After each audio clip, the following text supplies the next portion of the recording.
ভিডিওটা সত্যি অনেক সুন্দর, সবাই একটু দেখে যাবে। একদিন হুসাইন রাদিয়াল্লাহু তাআলা আনহু আমার রাসূলকে বলতেছে, না না, বলেন আল্লাহর কাছে আপনি বেশি দামি নাকি আমি বেশি দামি?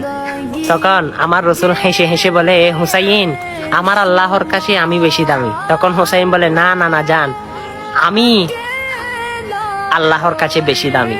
কেন জানেন? তখন হুসাইন বলে, নানা জান বলুন তো আপনার বাবার নাম কি? তখন আমার রাসূল বলে, আমার বাবার নাম হযরত আব্দুল্লাহ। তখন হুসাইন বলে, আমার বাবার নাম কি জানেন? নানা জান, আমার বাবার নাম হচ্ছে শেরে হুদা মাওলা আলী। সুবহানাল্লাহ। যিনি হযরত রাহমাতাল লিল আলামিনের খাত মুবারকে উঠেছে। আল্লাহু আকবার। শুধু তাই না, আমার রাসূল হাসতে লাগলো। তখন আবার জিজ্ঞেস করতে লাগলো, হুসাইন নানা জান আপনার মায়ের নাম কি? তখন আমার রাসূল বলে, আমার মায়ের নাম হচ্ছে হযরতে আমেনা। তখন হুসাইন হেসে হেসে বলে, নানা জান আমার মায়ের নাম কি জানে? যিনি হচ্ছে জান্নাতে মহিলাদের সর্দার, যিনি সর্বপ্রথম জান্নাতে সর্বমহিলা সর্বপ্রথম যিনি জান্নাতে প্রবেশ করবেন, তিনি হচ্ছে নবাব নন্দিনী মা ফাতেমাতুজ জোহরা। সুবহানাল্লাহ। তখন আমার রাসূল হাসতে লাগলো। তখন হুসাইন আবার জিজ্ঞেস করে, নানা জান বলুন তো আপনার নানির নাম কি? তখন আমার রাসূল বলে, আমার নানির নাম হচ্ছে বাররা।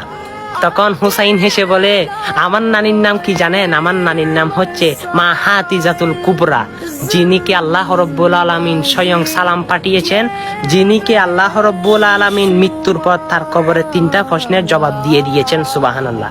শুধু তাই না, তখন আমার রাসূল হাসতে লাগলো। হুসাইন বলে, নানা জান এবার বলেন তো আপনার নানার নাম কি? তখন আমার রাসূল বলে, আমার নানার নাম হচ্ছে ওয়াহাব জোহরি। তখন হুসাইন হাসে হেসে বলে, আমার নানার নাম কি জানেন? যিনি সরকারে কায়নাত নূরে মুজাসসাম মুহাম্মদুর রাসূলুল্লাহ সাল্লাল্লাহু আলাইহি ওয়াসাল্লাম, যিনি দুনিয়ার বাদশা, যিনি আখিরাতের বাদশা, যিনি শাফায়াতের কান্ডারি, রাহমাতাল লিল আলামিন। আল্লাহু আকবার। সকল নবীদের সর্দার। তখন আমার রাসূল বলে ফেলল, হুসাইন দেখলাম, আমি বুঝলাম তুমি আমার থেকে বেশি দামি। আল্লাহু আকবার। দেখেন আমার রাসূল হুসাইনকে কত ভালোবাসতো। সিজদায় গেলে হুসাইন সিজদায় গেলে আমার রাসূল হুসাইনের গার মুবারকে সিজদায় গেলে হুসাইন আমার রাসূলের গার মুবারকে বসে থাকতো। আমার রাসূল সিজদা থেকে মাথা তুলতো না। সুবহানাল্লাহ। এই সুন্দর সুন্দর ইতিহাসগুলো মানুষের কাছে পৌঁছান, আমার রাসূলের শাফায়াত হাসরের ময়দানে পাবেন। আমিন।